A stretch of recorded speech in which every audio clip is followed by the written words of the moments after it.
नमस्कार। मैं doctor Sulochana Meena, associate professor, government college Tonk.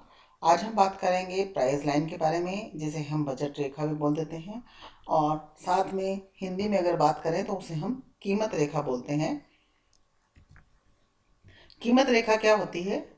कीमत रेखा, हम उस रेखा को कह सकते हैं जो दो वस्तुओं के विभिन्न संयोगों को बतलाती है, जिन्हें उपभोक्ता अपने सीमित आय और दोनों वस्तुओं की कीमत के दिए होने पर प्राप्त कर सकता है। और इस रेखा को हम प्राप्त संयोगों की रेखा भी कहते हैं, और जिसे हम line of attainment, attainable combinations भी कह सकते हैं। मान लीजिए कि एक उपभोक्ता की जो आय है वो 20 रुपये है, या यूं कह सकते हैं कि उसके पास 20 रुपये हैं, जिसे उसे दो वस्तुओं पर खर्च करने हैं। एक एक्स वस्तु है और दूसरी वाई वस्तु है। एक्स वस्तु की कीमत 2 रुपये है और वाई वस्तु की जो कीमत है वो 5 रुपये है। अब इसको हम एक चित्र के द्वारा देखते हैं। या तो उपभोक्ता सारी जो उसकी जो 20 रुपये हैं उसे वो वाई वस्तु पे खर्च कर दे, और कहने का मतलब वाई वस्तु एक एक जो है वाई वस्तु की कीमत 5 रुपये है, या तो वो चार जो है यूनिट्स वाई वस्तु के ले ले, या फिर वो सारी जो है 20 रुपये की जो उसकी आय है उसे वो एक्स वस्तु पे खर्च कर दे, क्योंकि एक्स वस्तु एक जो थी वो 2 रुपये हमने उसमें माने थी। इस तरह से वो 10 इकाई या तो एक्स की ले सकता है, या फिर वो सारी वाई पे खर्च करके 4 इकाई वाई की ले सकता है। कहने का मतलब, अगर वो वाई पे खर्च करता है तो ओ एम बिंदु से प्राप्त होता है, और अगर वो सारी आय को एक्स पे खर्च करता है तो उसे ओ एन बिंदु प्राप्त होता है। और ये भी हो सकता है कि वह कुछ वस्तु एक्स ले ले और कुछ वस्तु वाई ले ले। इस तरह से वह विभिन्न दोनों वस्तुओं के विभिन्न कॉम्बिनेशंस भी ले सकता है। तो वो ए बिंदु पर भी रह सकता है और ई बिंदु पर भी रह सकता है। हम देखते हैं कि ए बिंदु पर वो कुछ एक एक्स की मात्रा खरीदता है और कुछ वाई की मात्रा खरीदता है।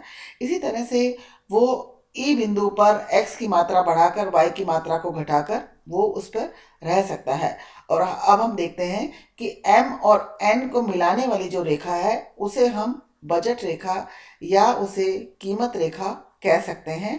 और उस पे आने वाले जो भी बिंदु हैं, जिस प्रकार से ए और ई है वो उसकी पहुंच में है, उन्हें वह अपनी आय से खरीद सकता है।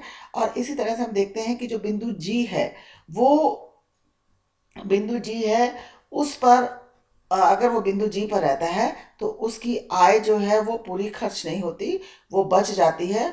और वो चाहेगा कि वो बिंदु जी की अपेक्षा या तो एम पर रहे या ए पर या ई और एन पर रहे।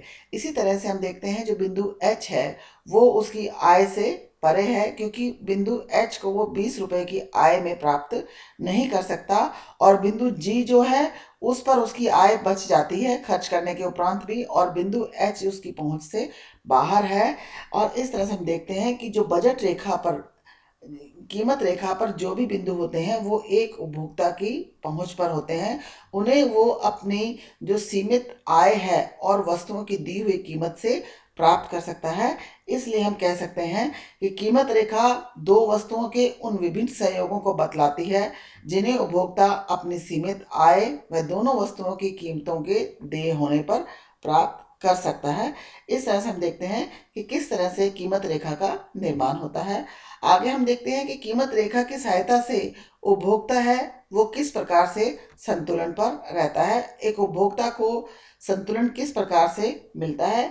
इसमें हम इंडिफरेंस कर्व की सहायता से और कीमत रेखा की सहायता से उपभोक्ता का संतुलन देखते हैं। यहाँ हमने पूर्व की भांति एम एन कीमत रेखा ले रखी है, और एक्स एक्सिस पर एक्स वस्तु की मात्राएं हैं और वाई एक्सिस पर वाई वस्तु की मात्राएं हैं। और हम देख रहे हैं कि चित्र में 1, 2, 3, 4 और 5 तरह के इंडिफरेंस कर्व दिखाए गए हैं। इंडिफरेंस कर्व में जो उदासीनता वक्र एक पर है उस पर ए और ई बिंदु है, और उदासीनता वक्र 2 पर बी और डी बिंदु है, और उदासीनता वक्र 3 पर सी बिंदु है। जबकि हमने कहा था कि higher the indifference curve higher the satisfaction, कि उदासीनता वक्र जितनी ऊंची होगी उपभोक्ता उतना ही अधिक संतुष्टि प्राप्त करेगा। ए बिंदु और ई बिंदु एक पर हैं तो उपभोक्ता चाहेगा कि वो बी और डी वाले बिंदु पर रहे, क्योंकि वो 2 नंबर की उस पे उदासीनता वक्र पर है। और उसकी अपेक्षा उपभोक्ता चाहेगा कि वो सी बिंदु पे प्राप्त करे, क्योंकि सी बिंदु जो है वो 3 नंबर की उदासीनता वक्र है। जबकि A B C D E तीनों बिंदु उसकी बजट रेखा पर हैं, जो उसकी पहुंच पर हैं, उन्हें वो प्राप्त कर सकता है। पर क्योंकि सी बिंदु जो है ए बी की अपेक्षा अधिक ऊंची उदासीनता वक्र पर है, तो सी बिंदु पर उसको संतोष अधिक मिलेगा और एक उपभोक्ता जो है वो 3 नंबर की उदासीनता वक्र पर रहना पसंद करेगा। इसके कारण भी हैं। इसका कारण ये है कि एक तो कीमत रेखा का ढाल बिंदु सी पर और उदासीनता वक्र का जो ढाल है वो वहां पर बराबर होता है। हम देखते हैं कीमत रेखा का ढाल, जब हम ओ एम को या ओ एम जो है वो बिंदु हमारी पूरी आय को वाई की अगर कीमत पर से भाग कर देते हैं तो हमें ओ एम बिंदु प्राप्त होता है। इसी तरह से अगर पूरी आय को हम एक्स पे खर्च कर देते हैं तो ओ एन बिंदु में प्राप्त होता है, जिसे हम आई बटा पी एक्स कह देते हैं।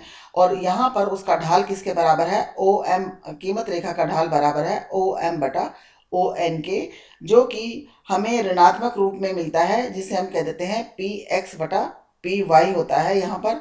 और इसी तरह से जो सी बिंदु पर उदासीनता वक्र का जो ढाल है वो भी M R S X Y जो है पी एक्स बटा पी वाई के बराबर होता है। इस बिंदु पर, सी बिंदु पर कीमत रेखा और उदासीनता वक्र का ढाल बराबर होता है। जहां पर कीमत रेखा को उदासीनता वक्र टेंजेंट करती है, छूती है, उस जगह पर उपभोक्ता का संतुलन होता है और उपभोक्ता को सबसे अधिक संतुष्टि प्राप्त होती है। और इस तरह से हम देखते हैं कि सी बिंदु पर एक उपभोक्ता ओ एफ एक्स वस्तु की मात्राएं और ओ एस वाई वस्तु की मात्राएं लेने पर अधिक संतुष्टि महसूस करता है। और सबसे ज़्यादा संतुष्टि वाला बिंदु इसमें ए बी सी डी में सी बिंदु है। और जो उदासीनता वक्र 4 और 5 है वहां पर, क्योंकि कीमत रेखा के से ऊपर है, वो उसकी पहुंच से बाहर है, उस पर एक उपभोक्ता पहुंच नहीं पाता है, इसलिए वो 1 2 3 में से ही अपना बिंदु चुनेगा और उनमें से श्रेष्ठ बिंदु सी पर उसका चुनाव होता है, जिस पर वो संतुलन में होता है। संतुलन बिंदु वहां होता है जहां पर उपभोक्ता को अधिक संतुष्टि प्राप्त होती है। इस तरह से हम देखते हैं कि किस तरह से कीमत रेखा की सहायता से एक उपभोक्ता जो है उदासीनता वक्र और कीमत रेखा की सहायता से अपने संतुलन बिंदु को प्राप्त होता है। और इस तरह से हमने कीमत रेखा और उपभोक्ता संतुलन के बारे में बात करी। उम्मीद करती हूँ आपको समझ में आ गया होगा। धन्यवाद।